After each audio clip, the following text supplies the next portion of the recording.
when we're born, our brain is unassembled. That is, we have most of the neurons, the brain cells we have throughout our life, but they're not connected. The child, when they're born and they look up with their non-blinking eyes, they do not see objects. Hi, my name is Yana. Thank you for watching. This episode starts with an audio introduction and continues with the video content. So remember to watch it until the end. And subscribe to this channel, leave a comment, share with friends. Thank you for being here and listening to timeless teachings. Welcome to the world of consciousness, human development, and full potential. Here we have conversations with people from all over the world about the subjects that matter for our mind, body, and soul, so that you can create a truly spectacular life. It is all about weaving the sacred, the soulful, and the ordinary into our everyday existence. Inhale, exhale, and let's begin. This is Timeless Teachings, a global podcast with yanafry. Let me tell you about our guest today, Frederick Travis.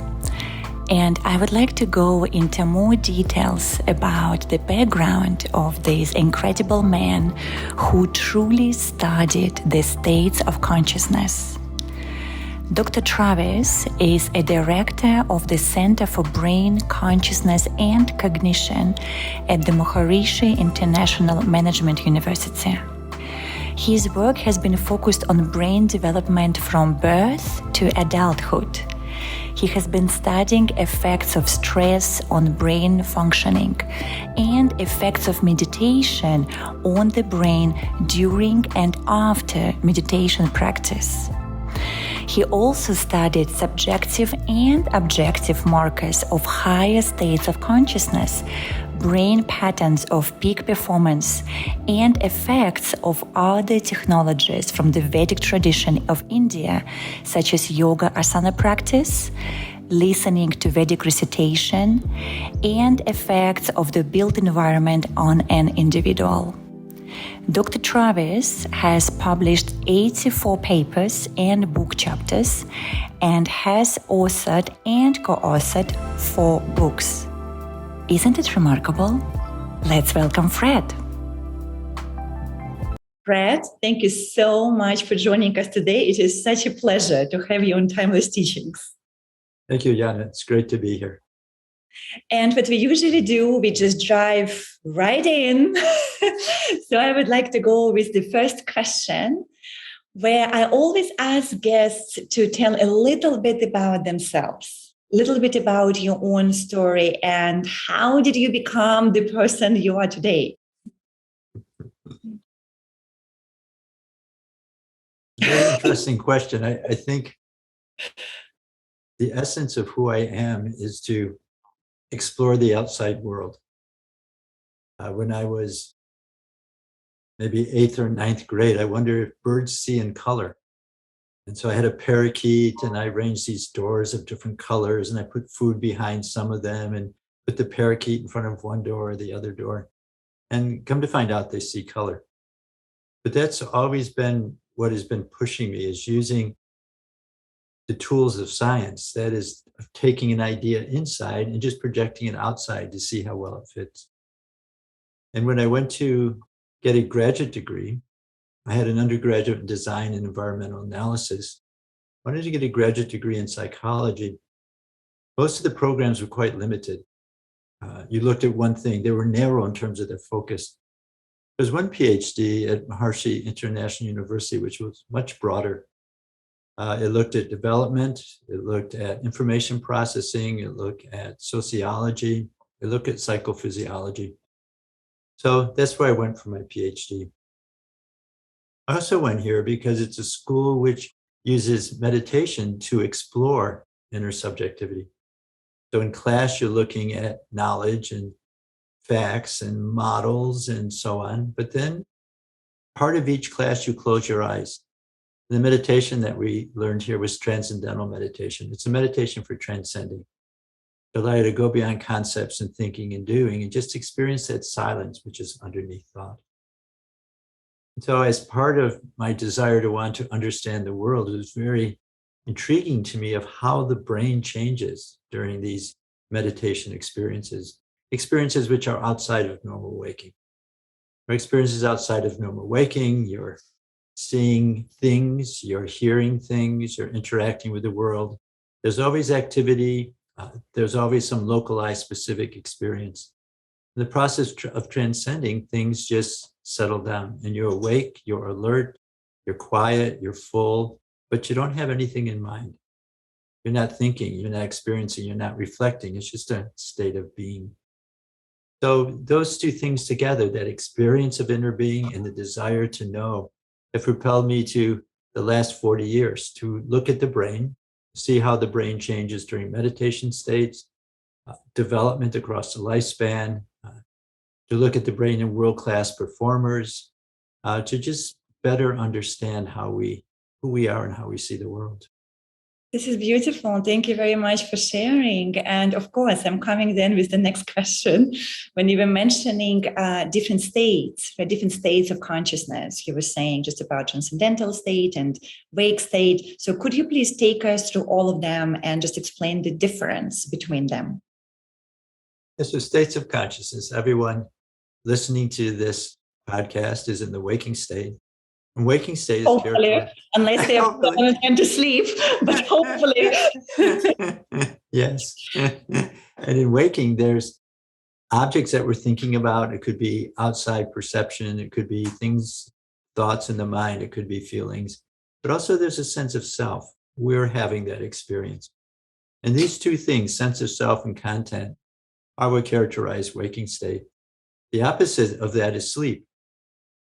In English, we say we sleep like a log. Sweden, it's sleeping like a stone. The idea is the same. You're there, but there's no ongoing experience, no sense of self, no experience of the outside world. And then the third state is dreaming. Dreaming is actually part of the 8 hours of sleep, and you oscillate between sleeping and dreaming many times throughout the night. And what sleeping is doing is it's removing sleep dirt. And what sleep dirt is when we're awake, the brain is active. It's using and reusing physical chemicals, biochemicals, neurotransmitters, protein molecules, and these just break down because they're being used and recycled and used and recycled. You make about 7 grams of what's called sleep dirt throughout the night. 7 grams fills a teaspoon heaping. And most of this is just inert material, but some of it is neurotoxic, including those types of brain areas that are associated with Alzheimer's. And what happens at night is the area around each neuron becomes a little bit bigger so that the fluids in the brain can wash over the brain. So that's why sleep is so important, right? That's why we keep saying it's so fundamental actually to be well rested. Is there a number of hours that is recommended for an adult or a child to be fully rested? If you wanted to average it, it's about 8 hours for an adult and probably about 12 hours for a child and 9 hours for a teenager. But within that, some people get along with less sleep. Some people need more sleep. The key thing that your listeners need to do is some weekend, just take away all of the other things they have to do, go to bed at a reasonable time, maybe at 9:30 or 10 or 10:30. See when you naturally wake up and do this 2 or 3 nights in a row and see how much sleep you need. And then reorganize your daily schedule so you can get that. Because as you're saying, Yana, sleep is critical. Without it, the brain, which is the interface between us and the world, is just not functioning as effectively. We don't think as clearly. We don't have the same creative insights. We're not as happy, and so on. That's a great tip. So yes, everyone, please do that. I'm going to be the first one to try. Very good. And what happens during dreaming is dreaming is a time of reorganizing your day's activity. One scientist has called it structured forgetting. Structured forgetting. And that is all the experiences you've had in the day, which haven't been very meaningful. They haven't had the requirement for you to attend to them in great detail. What happens is those connections wash away. So when you wake up in the morning, what's consolidated is the experiences you had that were most meaningful. So these are the three states of consciousness, which everyone is aware of: waking, sleeping, and dreaming. Just before you go now to the fourth one, I have a question. Since Okay. we're talking about the dreaming state, what about what people call lucid dreaming? Right? So what is then the difference between the normal dreams? And what is lucid dreaming, actually? Lucid dreaming is being aware that you're dreaming while you're dreaming. Mm-hmm. So you're asleep, the dream begins, and then an agent, an ego, an experiencer becomes awake in the dream world. And you can change your dream, you can change the scene. If something is going in a negative way, you can stop that and make it positive, and so on. So that's a lucid dream. In terms of the brain waves, during the lucid dream, the brain waves look the same as during any other dream. Where it's different is the period before. And that's the period before, there's brain waves that look very similar to what we see when the mind is very settled in transcending during transcendental meditation practice. And to back up, this experience we have in meditation is a state which can be located between any state of consciousness.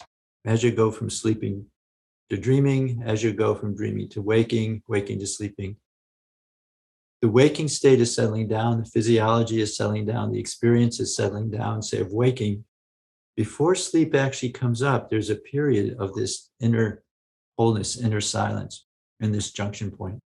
And you may experience it, especially waking up. You wake up and you're there, you're awake, you're alert, but you're not aware of the covers. Your mind isn't planning, your mind isn't not deciding what to do. And that's just an experience of alertness, of wakefulness there at that junction point.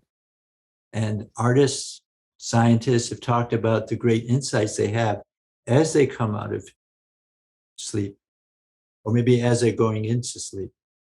And the model that we have is it's the brain settling down to its ground state.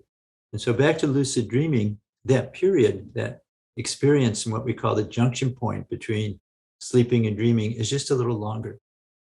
So now that experience is enriching you, it's enlivening mind and body. So when the dream comes, the dream is more awake to its own structure. So who is awake in the lucid dreaming is not the waking you, it's the dream you, it's the dream ego. It's very fragile, it's usually completely overtaken by the very vivid, strong, bizarre, changing images of dreaming. But having an extended period in this deep inner silence, the dream ego can be aware and active in the dream world. This is such a beautiful way of describing it. I mean, I definitely had experiences of lucid dreamings, and I remember flying, walking through walls, and being very clear exactly what you said. How you can consciously, almost feels like by dream wheel, right? So change environment, and then exactly what you're describing to when you're waking up in the morning, that there is a moment when you're not quite sure what you are, who you are, what is it. And so it takes a moment to land back, sort of. And so to people who are listening to us right now and curious about lucid dreaming, as Fred said, that it actually starts with meditation during the wakeful state, because that's what settles the mind and helps you then to achieve that state that you're able to go into lucid dreaming. Is it correct? It could be. It's not a direct connection, because lucid dreaming is not a necessary experience to have as we're growing towards higher states. It can be there, and it's perfectly natural to be there. And the fourth state of consciousness, right? We were actually kind of on our way to that. Yes.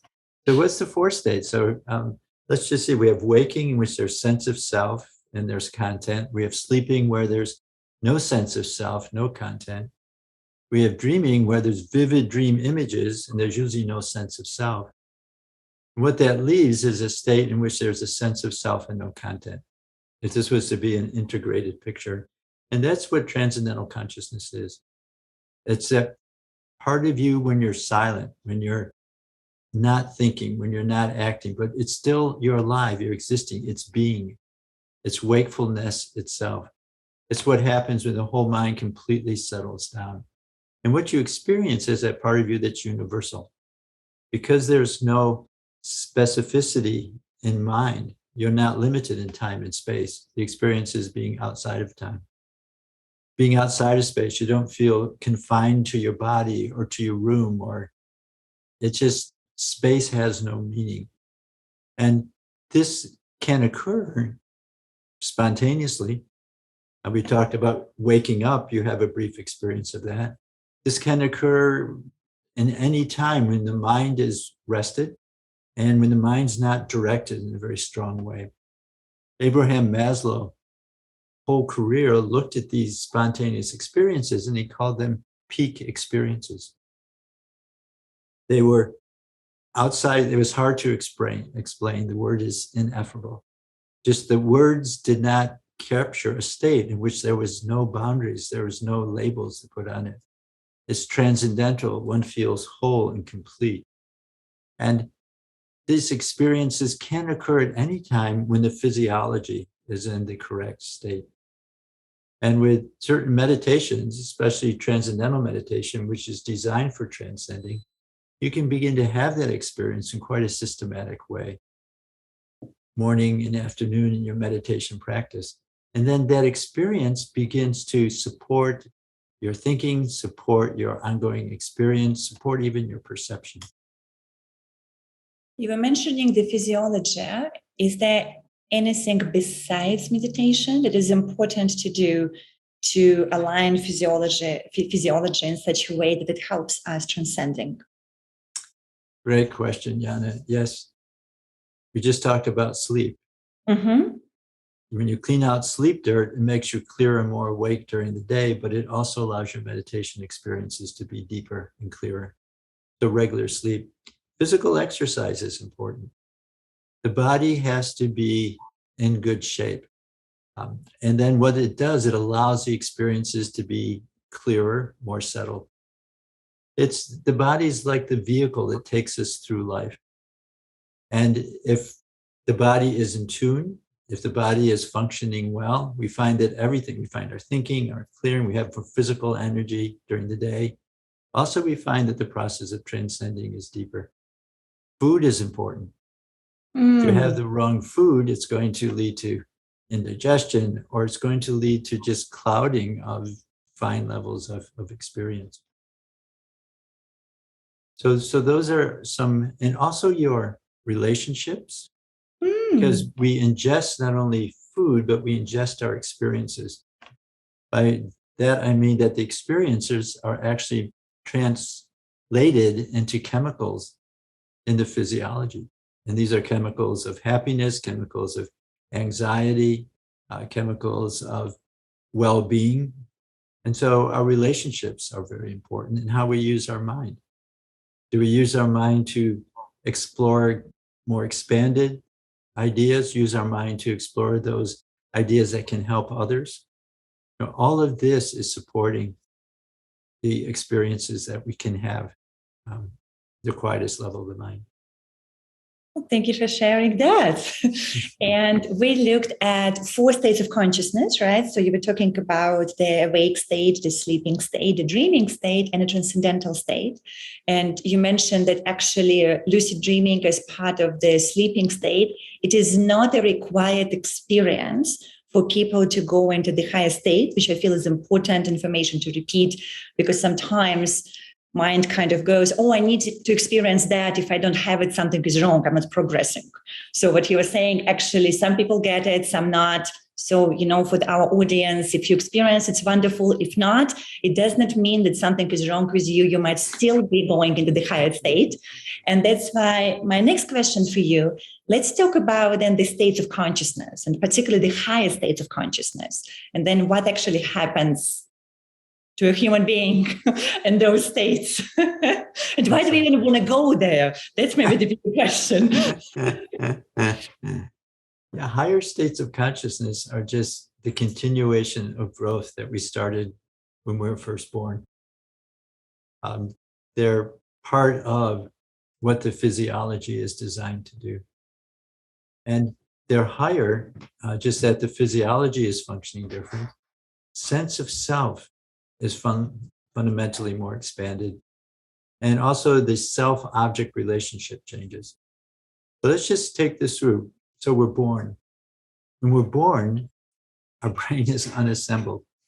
That is, we have most of the neurons, the brain cells we have throughout our life, but they're not connected.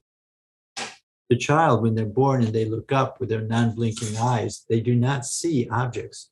It's like a burst of light, burst of sounds. They don't feel touch. They don't know where their body ends and the world begins. So the first thing that you do as a child over the first 6 months of age is you wire up the sensory system so you can see the object as a concrete object that maintains its shape as it moves through space. And then hearing can become more connected, usually by about age 2.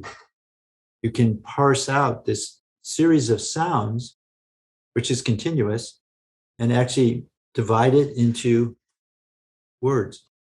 And you know the words have syllables, but you put those syllables together, even though it's a continuous sound.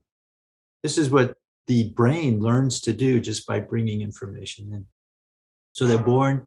The first thing that happens is the outside world is created, and you lose yourself in the outside world.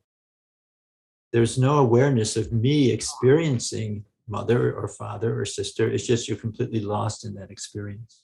And then as we continue to grow, we de-embed from that experience where we identify with the world around us, and we reintegrate at a deeper level. And that deeper level is where we can reflect on outside objects. Suddenly there's a self inside, there's the objective world outside, and we can think about how the outside world is moving. And we continue to grow, and this is teenage years, and we can reflect on our thoughts. We don't need the objects there for us to think about. A 10-year-old can reason and rules and classify objects around them if they can see them. Someone who's a teenager, what they can actually do is have the idea in their head and begin to reflect on it. Now, the next stage is to actually transcend the words and the concepts, because you can get stuck in those. You can have great arguments over definitions and slight semantics and models. And there's just arguments over words. It's not real. And you can get stuck there unless you have a way to systematically transcend the thought, to just settle into silence. And this is transcendental consciousness. This is how transcendental meditation is useful for the daily routine. So what's the next step? The next step is to bring that deep silence of the self, the deep inner evenness, the unshakable experience of who you are into activity. So now you see the world as before, you hear the world as before, you interact with people as before, but it's not as before. Because now this full inner state of inner being, of wholeness, is there at the same time. You have as if a silent backdrop, which is there that everything is falling upon. And because it's different than you, the world's constantly changing, you're not changing. The world is active, you're silent. It's these two streams that go parallel. And this is the first stabilized state of enlightenment. It's in the transcendental meditation model, it's called cosmic consciousness. Cosmic just meaning that you have inner unbounded silence at the same time with outer changing world. And because it's a felt experience, it's a lived experience, the brain functions in a specific way. And it's very simple. You simply have the brain waves associated with inner transcendental consciousness and the brain waves associated with sleep. Inner transcendental consciousness, it's a brainwave between 8 and 10 cycles per second. Sleep, you're getting rid of sleep dirt, it's 1 cycle per second. And what you see are both of these at the same time. You see the brainwave rising up and down, but at the same time, you see something on top of it. And this is coexistence of brainwaves, which supports the coexistence of those two inner experiences. So that's the first higher state of consciousness. I'll pause there and let you ask a question. Yes, I was just like so into it, listening to what you are sharing. Does that make, my first question, yes, of course. When you're describing a person to be more silent within, when the world is so active, would that make that person less engaged in the reality? Great question. Thank you. Thank you, Yana. Because in some understanding, they talk about you becoming detached. Mm-hmm. And so does it mean that you're no longer feeling other people's pain? You're not sensitive to what's going around? What is actually happening is just the opposite. By analogy, it's like having a very turbulent, wavy body of water or a very silent, quiet body of water. And when the water is full of waves, it does not give a full expression of what's around it. When the water is completely silent, it gives a very well detailed and accurate and full picture of everything around it. So you feel the world in a way that you haven't felt it before. You feel completely as it is. In waking state, you're tending to project your needs and your desires on other people and other things. So you're not seeing the world as it is. You're seeing it colored by your deficiencies and your needs and so on.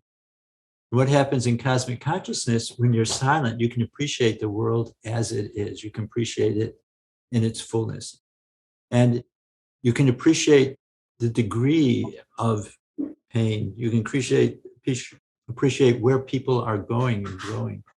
And so you can actually respond in a better way. Maharishi who brought out transcendental meditation, would tell a story. If someone is crying in the street and you become overcome with grief and you start crying as well, now there's two people crying. And then a third person, three people crying. And what's needed is to comfort the person and then do something to help them. This is what happens, looking at, for instance, how the body responds to stress. As we're growing towards cosmic consciousness, this is what the research shows, the alerting mechanism of the body, the sympathetic nervous system, starts to fire sooner when a problematic situation is coming. This research was done with movies of people working with heavy machinery. And you could see it looks like there's going to be an accident here. And those people with greater inner silence, their body began to register. They became alert to it. It responded immediately when the actual accident happened. But then, and this is key, it came down to rest again. That is, it didn't take that experience and continue to resound and reverberate and to color what was happening afterwards. And so it really allowed you to experience the situation, but then to do something to help it. Beautiful. And then still come back to the inner silence after the action is completed. Exactly. And I love how also you share that, I guess we talk also about empathy, right? Enhanced empathy. That's when you were describing when we're feeling other people or crying with those who are crying, laughing with those who are laughing. And I just love also now looking at your background when you have the world, the peace in the world just behind you. And it feels from the description that just when we have a critical number of people around the world reaching even just that state, if we all just collectively reach the cosmic consciousness, then we're going to solve so many problems. And there will be it would be very hard for people then to kind of go against each other, how it has been happening now globally. So it feels like this is like a very first fundamental state that really can then help humanity to anchor more in compassion and understanding and kindness, which is very it's very inspirational. This is so true, Yana. And also there's another factor here, And that is, we're not isolated people. We're actually part of a larger system. And that larger system is that quiet field of silence that we experience in our meditation. That's common for everyone, because that's the field of alertness, of creativity, of desire to grow, that compels everyone on earth to wake up and everyone on earth to think, what can I do today? And it's what can I do today to grow, to help others? And what's found is when many people are just practicing transcendental meditation, that common underlying field is more functionally significant. And what that means is everyone becomes a little bit more alert, a little bit more awake, a little bit freer of the boundaries of their own individual situation. And this has been measured in terms of groups of people practicing transcendental meditation and crime rate in cities, crime rate in countries. And a great paper by Guy Hatchard, he looked in England, and there was Merseyside, just it's north of London, was the murder capital of England. And about 40 miles from Merseyside, there was a group that was beginning to, people practicing transcendental meditation, the advanced programs. They decided, well, let's get together, let's live together, because we want to be with other people with like mind. And so they came to that space in Skelmersdale and they started practicing their program in groups. And what happened is Merseyside stopped being the murder capital of England. And it ended up actually being rewarded for their ability to deal with problems and so on.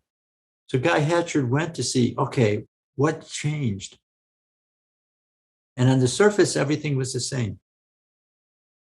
There was schools and there was business and there was art and there was music and there was government. But what he found is people were beginning to work together. They began to see that, again, they're not isolated individual people colliding on the pool table of life, but they're part of the larger system and they could understand the other person's point of view and they could begin to work out their differences.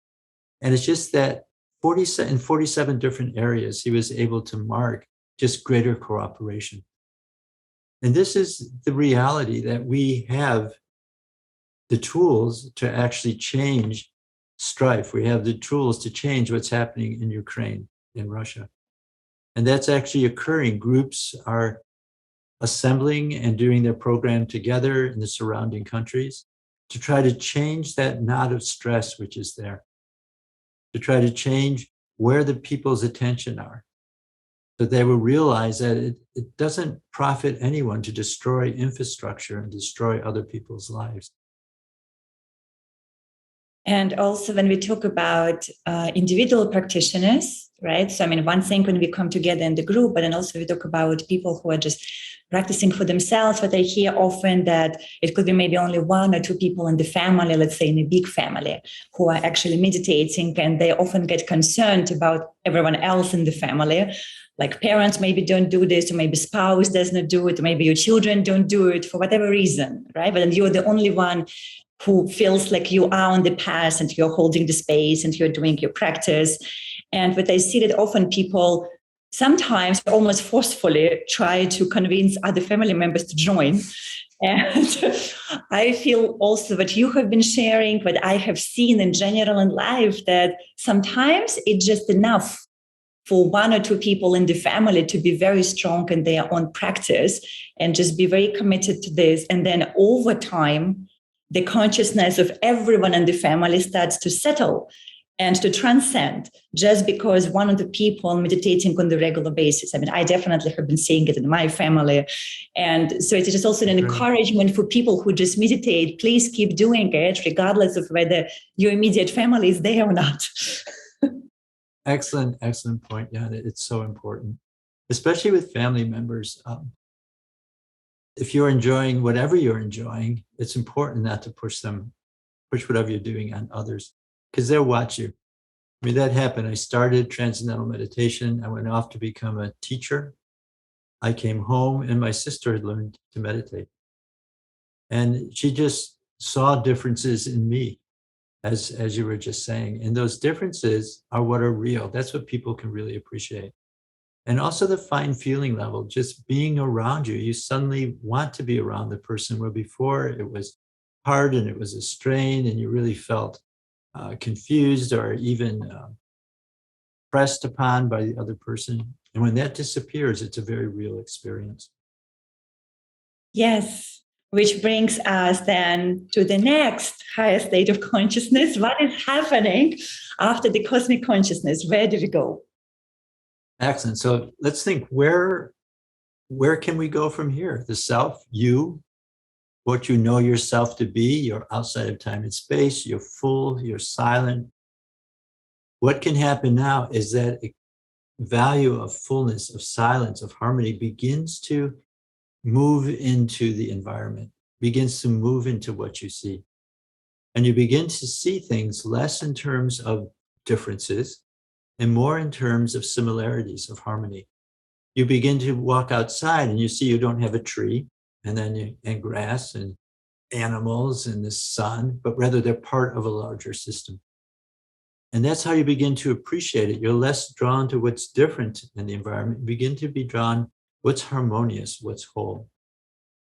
And this is called it's a finer level of perception. It's finer in that it's not dominated by difference, but it's dominated by what is common, what is whole, what is harmonious. And you begin to appreciate the creator who has put this all together. It's just the intelligence and the huge grasp of ability to take individual parts and to balance them and to put them into a whole. And this is called God consciousness. And it's not consciousness of God, but it's consciousness of God's creation. You begin to appreciate that what is around you is a whole express level. And it's still different from you, but it's a little bit closer. Now it's not constantly changing objects, but now it's just that wholeness, that integrated value of harmony. It's sometimes called celestial perception. It's very harmonious, and it's tied to the heart becoming fuller and happier.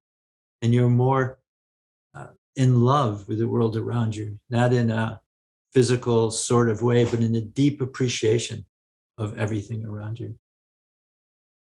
Which brings me to the next question, of course. So thank you for pausing.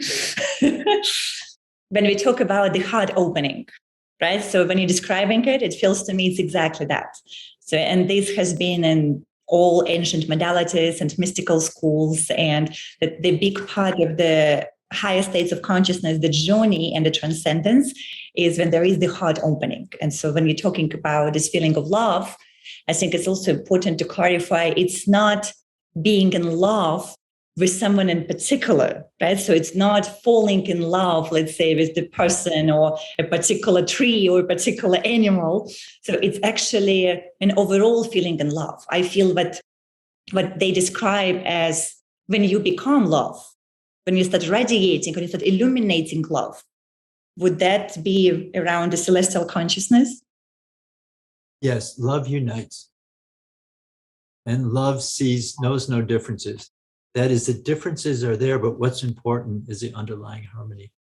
And this begins to happen, as you say, not directed towards a specific object. It could be a person, it could be a pet, it could be a hobby, but it's more how you perceive the whole world around you. In terms of the heart, it's a very interesting question. And I don't think it's the physical structure of the heart, the pump that moves the blood.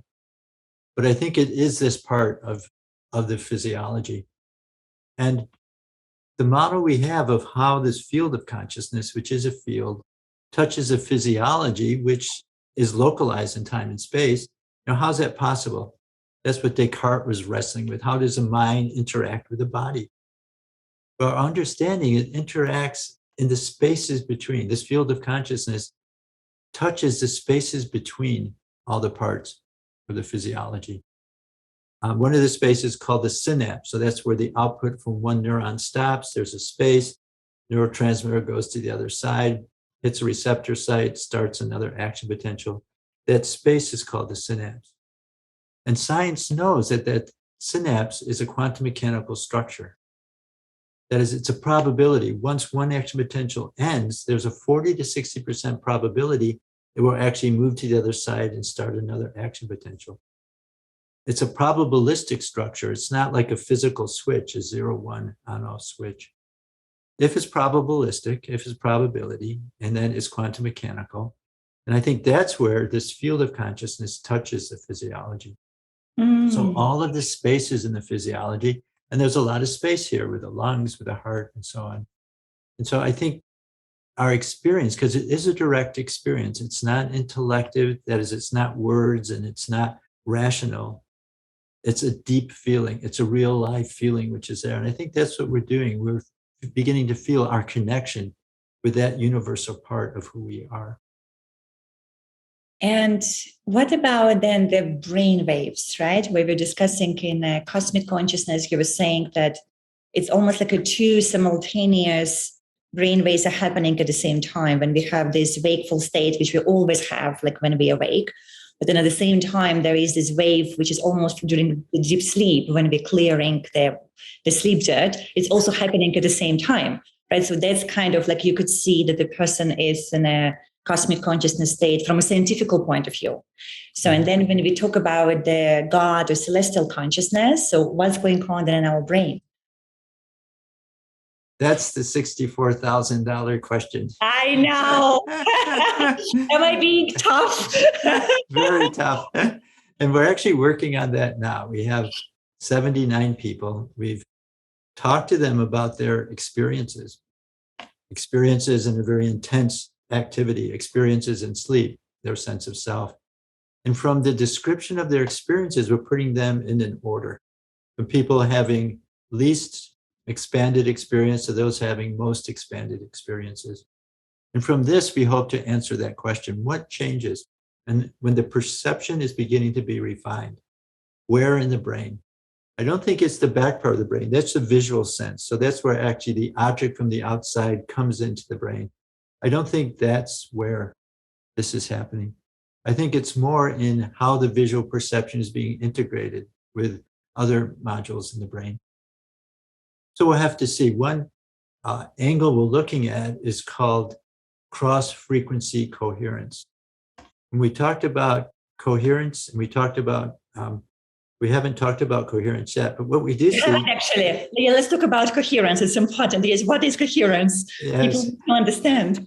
Yes, so what scientists can do is measure two different parts of the scalp, the electrical activity, and they can measure how similar the electrical wave is, because the electrical wave is going up and down. So what is the frequency, how sustained it is, and so on. And when two parts of the brain, the electrical activity is very similar, they're said to be coherent. If any of your listeners know statistics, it's like correlation. It's actually correlating the rising and the falling, and is it stable over time? And what this is found to be associated with is higher coherence is associated with mental activity being more orderly, more precise, more focused, broader range of awareness, higher level of more reasoning, and so on. And what we find in this experience of transcendental consciousness is this 8 to 10 cycle per second wave, but it's also highly coherent, specifically in the front of the brain. The front of the brain is the executive processor. That's where it puts, that's the symbolic part of the brain. It puts everything we're doing into the larger space. So what we're looking at is coherence over the surface of the brain. And that's tying together different modules, different processing circuits together. What I think is happening in God consciousness, and also the final state we'll be talking about, is within each part of the brain, all of the frequency bands are more connected, are more coherent.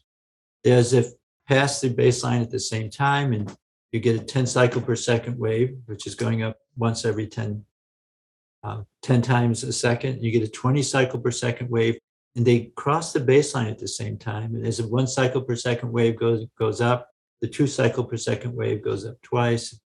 The 40 hertz, which has to do with focus, goes up 4 times, and so on. So that's one measure which I think we'll be getting at and will capture what is changing in inner experience.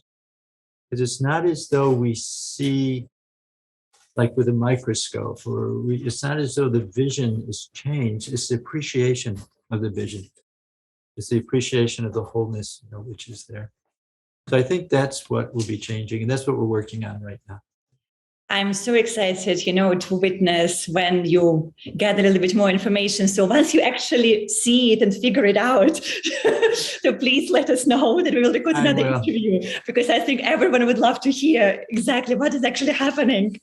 But yes, so all the best with sort of fine-tuning it and crystallizing what is being investigated right now.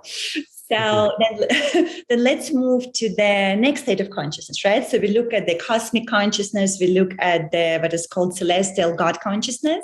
So where do we go from there? From there, what happens is that wholeness, which is beginning to move out and is now seen to be organizing all of life, we begin to see that value, that fundamental value of life on the surface.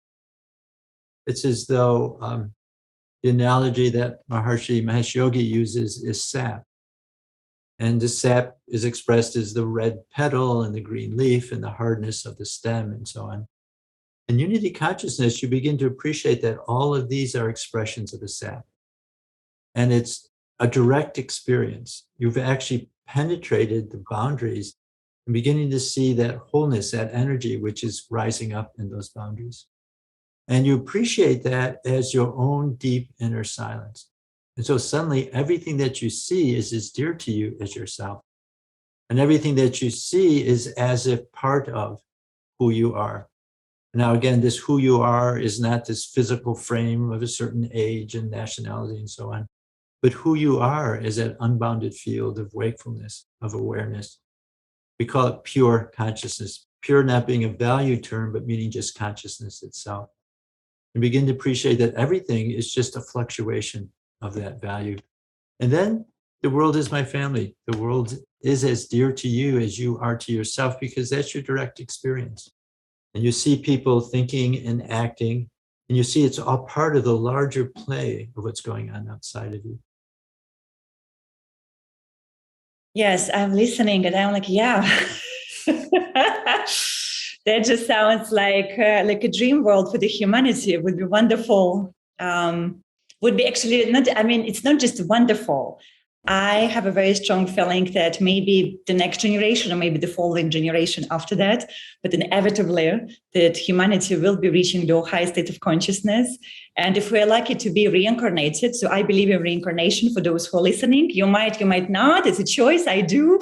So it would be interesting if we will be able then to reincarnate once again when the world is actually collectively at this level. And I'm just very curious to see how the life is going to be. So that's from my perspective. What kind of world we're actually going to have. Yes. And it's the world that we're creating, because every action we do is affecting others, is affecting the larger collective understanding of who we are, of how we can improve the world. And as people become less caught up in their own individual things and ego and their own money, and begin to realize that, no, we're part of a larger system. And my action is successful only when the larger system is growing and successful. And I think this is a transformation that's actually happening now. Mm-hmm. Already, people are beginning to realize this. Some of it is, I think, due to what physics has done. They've looked deep at matter, and they found underneath matter is silence. Underneath matter is self-interacting fields. And they have different models, M-space and superstring and so on, and that's being discussed, but this is the framework. And at the same time, meditation experiences are allowing people to realize, yeah, there's something more to me than thinking and feeling and doing. And I think all of these are coming together. Also, the technologies that we have. Right now, we're speaking, but we're thousands of miles apart. And right now, our children are talking to people in Africa, in Asia, in the United States, and South America. The boundaries that used to be so important between countries are beginning to fade away. And people are beginning to realize that everyone are people. Everyone are people trying to grow, trying to expand, trying to do their best. And I think all of this is coming together where there's an acceleration that will begin to make decisions more in terms of the whole and less in terms of the parts. Absolutely. I can also see it more and more around in all kind of, groups of people all around the world. And I feel especially also what was happening in the last 3 years since 2020, for better or for worse. But actually, it brought people more together collectively and globally. And it almost feels like we have been living now through a very accelerated process, like on a larger scale, because before it was a smaller groups here and there who were trying to do this and come together. Now it's like many more people realizing it. And so who knows? Now listening to you and reflecting, I'm like, maybe it is still in our lifetime that it's possible to see that the larger collective, this is actually to go in those higher state, and then what can we create? So this is really exciting. It definitely is. And what you're doing with these podcasts are making that happen. You're stirring people. Unless people are challenged, they don't change. Unless people are given a new model, they stick with their own model. So it's so important what you're doing, Yana. Oh, and thank you for that. I'm just trying my best to contribute to the whole, to the collective, right? We all do what we can to the best of our abilities. So thank you for that. Yes. And that also then brings us to so-called, I guess, the final fully realized higher state of consciousness, right? So I feel it's very important we also talk about that. What is that? Yeah, that's ripened unity consciousness. It's given a different name, Brahman. And that's fully developed unity consciousness, where you're seeing not only what is immediately in front of you in terms of the self, but on the periphery and on the secondary and the quadrant and the other layers of perception. You begin to appreciate everything in life is just self-interacting wholeness, which is yourself. And that grows over time. It grows with experience. And also it grows with the intellectual understanding of your experience, because it's a completely different experience, and it can be quite destabilizing if you don't understand what's going on. So in the Vedic literature, there's a whole book. It's called the Brahma Sutras. Brahman is that experience of wholeness. The sutras are individual sayings, and what they help to do is give expression to your experience. So you can appreciate what is going on, what is the meaning of the experience you're having, and so on. And that's also then the states that all most authentic enlightened masters are, right? So when, again, for the audience, people who are listening to us, of course, if that's actually the whole other conversation for another probably podcast, because there is this also movement. Some people go, yes, let's have a teacher. It is important. Other people go, no, we don't need the teacher. We can figure it out ourselves. So that's also a big question right now. I personally still feel the teacher is very important for all kind of reasons. And one of them, which I feel the most important one, is exactly what you just mentioned when we talk about the Brahman consciousness. So when you are actually even in the presence or connected to a master who is at that state when the unity consciousness is fully integrated, then it's like it's an incredible assistance to your own personal journey of transcendence. So if you're doing it by yourself, hypothetically, you can still do that, but realistically, it's going to take just much longer, maybe not even one lifetime, maybe several lifetimes. And it's probably going to be hard because you're relying only on your own resources, but you accumulated. So when you do this actually under the guidance of the master who is truly realized, who is truly in Brahman consciousness, or you're connected to the teaching, it is just much faster to get there, less resources from you. And also you're kind of saving yourself all sort of mistakes that people often do. So you're not going to be lost, but you're actually going to arrive at this destination, if we could use them in these words when we talk about it. So sort of in a more graceful way. That's at least in my understanding and my experience. Very clearly spoken out. And there's another point. The knowledge makes the experience more profound. As you begin to transcend and that inner silence becomes part of your life, you may not notice it because you're just feeling more stable, more even. You're able to do things better than before. The intellectual understanding allows you to appreciate what is happening, what is changing in your life. And then you can begin to note these transformations. Also, what it does, it allows you to appreciate what you're doing. And why would you want to sit for 20 minutes and just let the mind be easy? Just to allow the mind to be silent and whole. You know, it means that you're thinking 40 minutes less. You're planning 40 minutes less. You're taking care of problems 40 minutes less. But once you understand that this is allowing the mind to go to that part of you that's whole, that's complete, that's the source of your creativity and intelligence. Once you have that intellectual understanding, you say, yes, this is valuable. In the same way with growing higher states of consciousness, they can happen, they will happen. Because the brain is a river and not a rock. And moving the brain back and forth between the transcendent and activity, the brain begins to put them together in a very natural way. And the intellectual understanding, by seeing that, will help to support it and facilitate it and to prize this growing inner silence and appreciate what's going on. You're going to be finding there's fewer thoughts in your mind. Your mind just isn't always racing and spinning its wheels, that there's thoughts are more purposeful, you pick them up.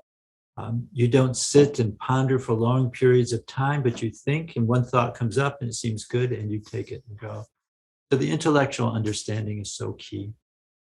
And for those that are interested, we have many online programs at Maharishi International University, indeed a master's in consciousness and human potential. So because we have this connectivity through the internet, we have these podcasts that are going on, but also if you're interested in deeper knowledge, do look that up. Absolutely. And we will also add all the links in the description, so it's easier to find you and to connect. So we do all of that. Thank you. And also at the very beginning, you did mention that you have been studying brains of the high-performing people, right? So are we talking about athletes or like high-performing athletes? What kind of people and what happens to their brains? Excellent question, Yana. After our research with people experiencing higher states, we asked the question, where else do we see that brain pattern? And we call it brain integration. That's the integration of the brain waves of the transcendent with those during waking and the transcendent with those during sleep. And we reasoned we should see it in highly successful people. Highly successful people, they're working under stress, they're coming up with creative ideas, they're able to have a vision and continue with that vision. And so we looked at athletes, Olympic athletes, national games, world games, compared them to athletes who did not consistently perform at that level. And we found higher levels of brain integration. So this integrated style of functioning that we saw growing through meditation practice in these world-class athletes. Now, these people were not meditating. It's not a meditation study. It's success in the world study. And then we looked at managers, top-level managers, with those who've been CEOs for 18 years or longer. Their company had grown during that time. Again, higher levels of brain integration compared to the middle-level managers. And again, brain integration is that integration of deep inner silence is there. That brainwave of deep inner silence is there, along with the ability to focus and to act. And we asked these managers, okay, what's your secret? None of them said, I'm smarter or I worked harder.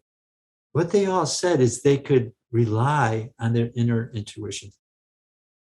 They could rely on those hunches. I think this is a good practical description of what does it mean to have more access to your inner being, that fountainhead of creativity, intelligence within you. The last group were classical musicians, amateur and professional. And what we found is both of them had high levels of brain integration, similar to the world-class athletes and managers. I think that brings out the value of the aesthetics for refining brain function. And what is found is people who play music are engaged in the arts, so dance as well. As children, the brain is connected differently as an adult. Specifically, there's more integration between the left and the right sides of the brain. Now, by comparison, long-term TM practice results in about twice the magnitude of brain integration as a world class. And I bring that up not to suggest that meditation is going to make you a great athlete, manager, and musician. But just that taking the mind to the transcendent is exercising the brain in a way that's seen in highly successful people. That is the ability to remain whole inside, but penetrate deep into whatever is the problem on the outside, to resist extraneous stimuli, to be able to pick up the very quiet intuition in the midst of a turbulent environment. So, and actually, we use that as a basis for a second book, World Class Brain. It actually asks, what is the brain of those highly successful people? I have it, the book. So thank you for the gift. Yes, and thank you for describing all of that. It is very eloquent and it's very clear. And we are moving to the final part for our conversation today after we covered everything, which I still feel that it is just very important to talk about because especially the New Age spirituality, people use this often in the hope to help them to get to higher states of consciousness. And I just would like to understand your view on, does it really help or not, right? So we're sort of not saying pro or against, not advising anyone about anything. We're just sharing information as it is, and then people can make their own grown-up decisions about things. So what we're going to be talking about, what is called psychedelics. And I know that it's also part of the research that you have done, what actually happens then to the brain. I know the reason why, especially in the New Age spirituality, people use that, because there is a belief that it helps you to go to those higher states of consciousness that you just described. And so now my question to you, is it really true? The bottom line is no. But to expand the understanding is what is happening is the quality of experience is changing. And that it's becomes more expanded. You have deep insights into who you are, how you relate to the environment. I think that's the great attraction, because people have been locked into boundaries of school and thinking and shoulds and coulds. And with the psychedelics, they have a different type of experience. But it is completely different from meditation experience. All psychedelics lead to decreased blood flow to the brain. And what happens is that the different modules in the brain cease to have their distinction. And that is what's leading to the psychedelic experience. In contrast, when we transcend, we see decreased blood flow in the parts of the brain that have to rev us up. That is the brainstem, which is involved in breath rate and heart rate and muscle tone and so on. That's lower, and that's why we feel very quiet and rested in meditation. But there's increased blood flow to the front part of the brain. Front part of the brain, it's the boss of the brain that actually gets information from all other parts of the brain and puts it together and sends it out. So the blood flow patterns are fundamentally different. Also, the raw EEG is fundamentally different. All psychedelic drugs and psychedelic experiences are associated with very fast brain waves called gamma. It goes up and down 30 or 50 times per second. And gamma is a brainwave whenever you're having an intense experience. And psychedelics are leading to very intense experiences. You're very much lost in that experience, is caught up in the experience. And what we see in transcending is not gamma. What we see is alpha activity. It's 8 to 10 cycles per second. And that's the cycle of the brain just humming to itself. That's the cycle of attention, awareness, just being awake but non-directed, aware but non-directed, settled into your own being. So we see where the brain patterns are fundamentally different. The effect of the experiences of the psychedelics, I think, is to wake the person up that there's something more. There's something more than just 8 to 10, 8 to 5 hours, you're working and you want to get a house and you want to get a garage and you want a house on the beach, that the material things aren't what is really important. There's something more important. But to actually have that as a stable experience, you have to move the brain to the actual experience of the transcendent, which has a completely different blood flow pattern, EEG pattern, and back into waking. And then the brain begins to put these together, and these psychedelic experiences, which are very almost forceful on the physiology, these can be part of your living reality. but it's only by moving the brain back and forth in a systematic way. And since we are talking about it, let's just discuss like three major ones, right? So let's talk about LSD, MDMA, or DMT, sorry, LSD, DMT, and maybe the mushrooms, right? So just very briefly, maybe what actually happens when a person takes one of those, besides the hallucinogenic effect? What happens physiologically? Mushrooms and DMT act the same way. That is, the chemical, active chemical in mushrooms, the active chemical of DMT looks like serotonin. And you ingest it, it goes into the blood goes up to the brain. As the blood passes through the brain, it's actually pushed, some of the plasma is pushed into the core of the brain called the ventricle system. And this fluid is what serves to buoy the brain, to keep it floating. It also percolates through the brain to take away waste. So now what's percolating through the brain has high number of chemicals that look like serotonin. So whenever there's a serotonin receptor, it sits inside of it. So what it's doing is producing elevated serotonin connections in the brain. The serotonin, it's a modulator of experience. It makes thoughts more, seemingly more important. It makes feelings more full, and so on. What LSD does, it also works on the serotonin system, but it does it differently. And that is, it stops the reuptake of serotonin. So neuron fires, neurotransmitter, serotonin goes into the space between the synapse, floats to the dendrite where it's absorbed, and there it has some effect. And then it releases the serotonin, and it's the reuptake of it, it's usually recycled. That reuptake is blocked. So the serotonin is just sitting in the receptor. And then again, it settles into the receiving cell, and then it lets go and settles in again. So the effect is having elevated serotonin in the brain. And the one possible issue that this can do is if there's too much serotonin, elevated serotonin in the brain actually removes receptors. I don't need all these receptors. And many times after psychedelic experiences, a person crashes. And that is, their muted feelings, sense of well-being is muted. That's because the whole serotonin system has been really overworked in a very strong way. Mm-hmm.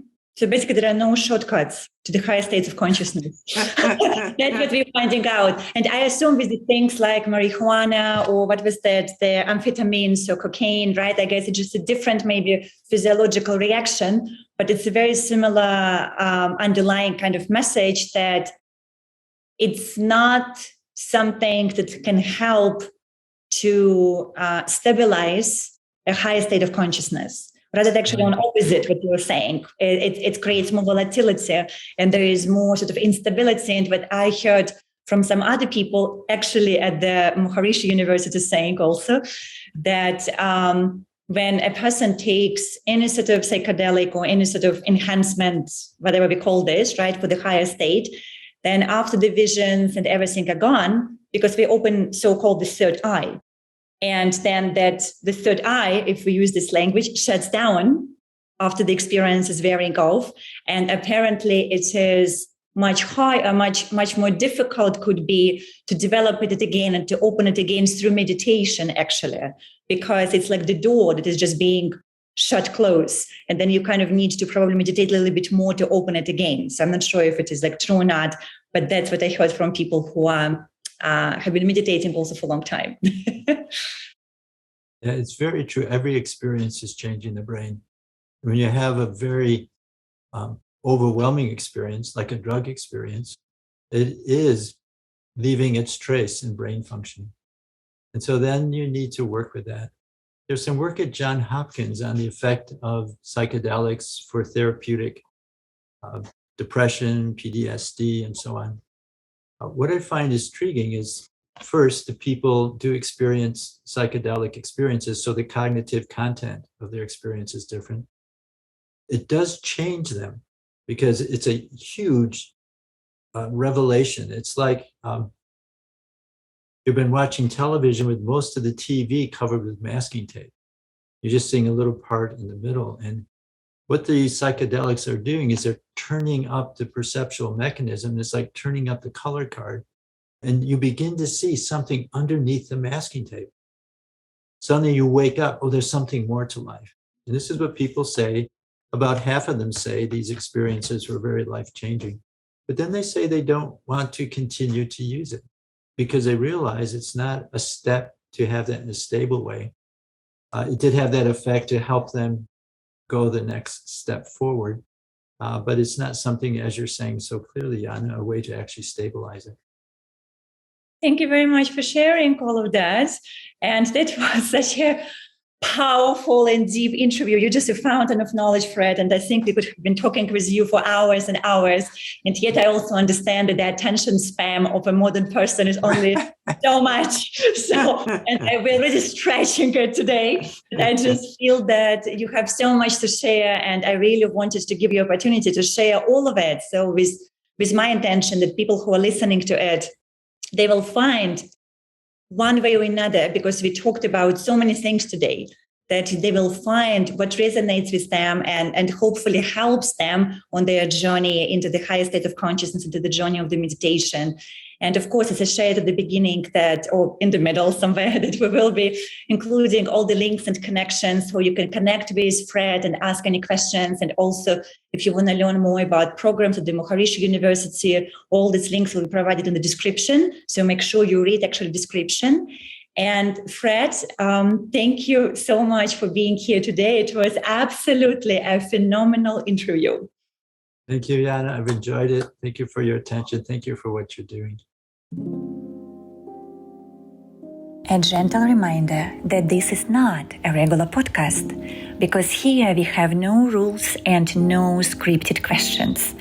All conversations are spontaneous, unfiltered, and real, with people from all over the world, regardless of their race, religion, nationality, skin color, language, or social circumstances.